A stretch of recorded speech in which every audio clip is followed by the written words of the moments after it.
look at alternatives. We've talked about poultry, we've talked about maybe tomatoes, but what other alternatives can a Zambian youth who doesn't have a very huge capital start up in order to survive? Because jobs are becoming a problem again. So people have to become creative, people have to become entrepreneurs on themselves. So, like, what type of alternatives, like, what can a Zambian youth in the agriculture sector, let's say, what can a Zambian youth more of like venture into? I've heard people talk about how the cotton industry is doing. It's very, very good, for which the cotton industry isn't really much of utilized in Zambia.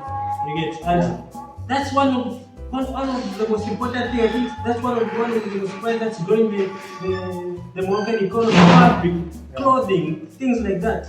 But Zambia hasn't really utilized the poultry industry and also the cotton industry. And also, let's look at the way we had a lot of rainfall the previous season, but we haven't really heard on how much the production of rice in the Western province has been.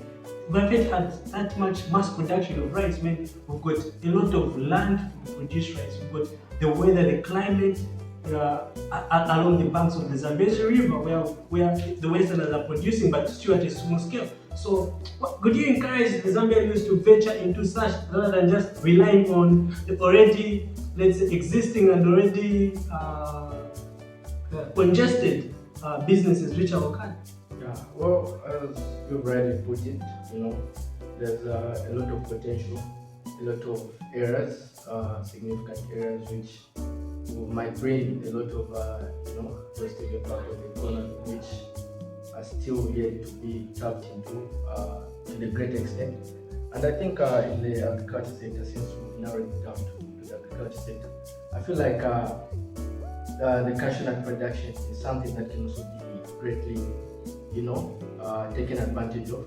As you can see, I think in Africa, the largest producer of cashew is Ivory Coast, and they're able to export it to places like China, Bangladesh, and Sri Lanka, because as an African continent, we're lacking the capacity or the infrastructure to be able to process.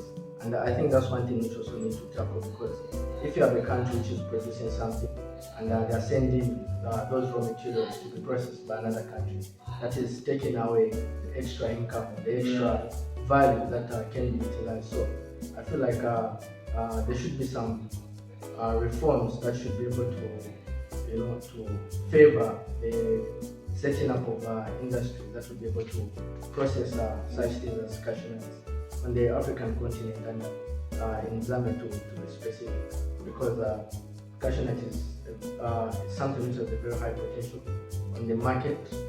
Cashew nut, a ton of cashew nut is varying about $1,250,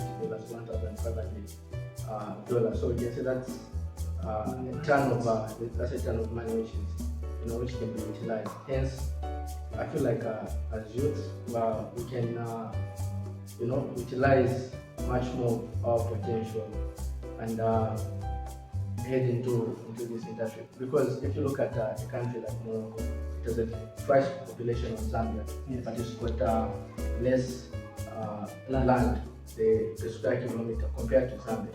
Zambia's got more land and less population compared with Morocco. But you find that the land is not really fully utilized, as you find that arable, the farming land which is used for agriculture purposes in Zambia is about 15 to 25% that of the total land square. So those are also matters of things that we need to take into consideration and so forth and so on.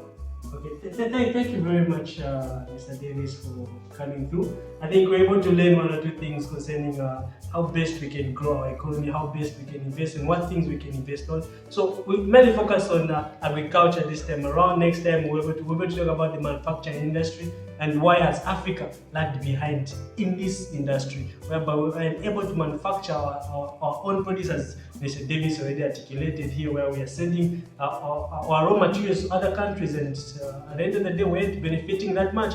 At the end of the day, whereby things are supposed to come back, the dollars are remaining in other countries, and our currencies are, instead of improving, they no longer look attractive. So guys, thank you very much for listening to us. Hope you've learned one or two things. So this is how best to invest in Zambia's economy, and this is the Ion TV. See you next time. Don't forget to subscribe. Don't forget to like, to share, and don't forget to comment. We want to hear what you think about the Zambian economy, what you think, and how best we can invest in Zambian economy as youth. Thank you very much. See you next time. Yeah.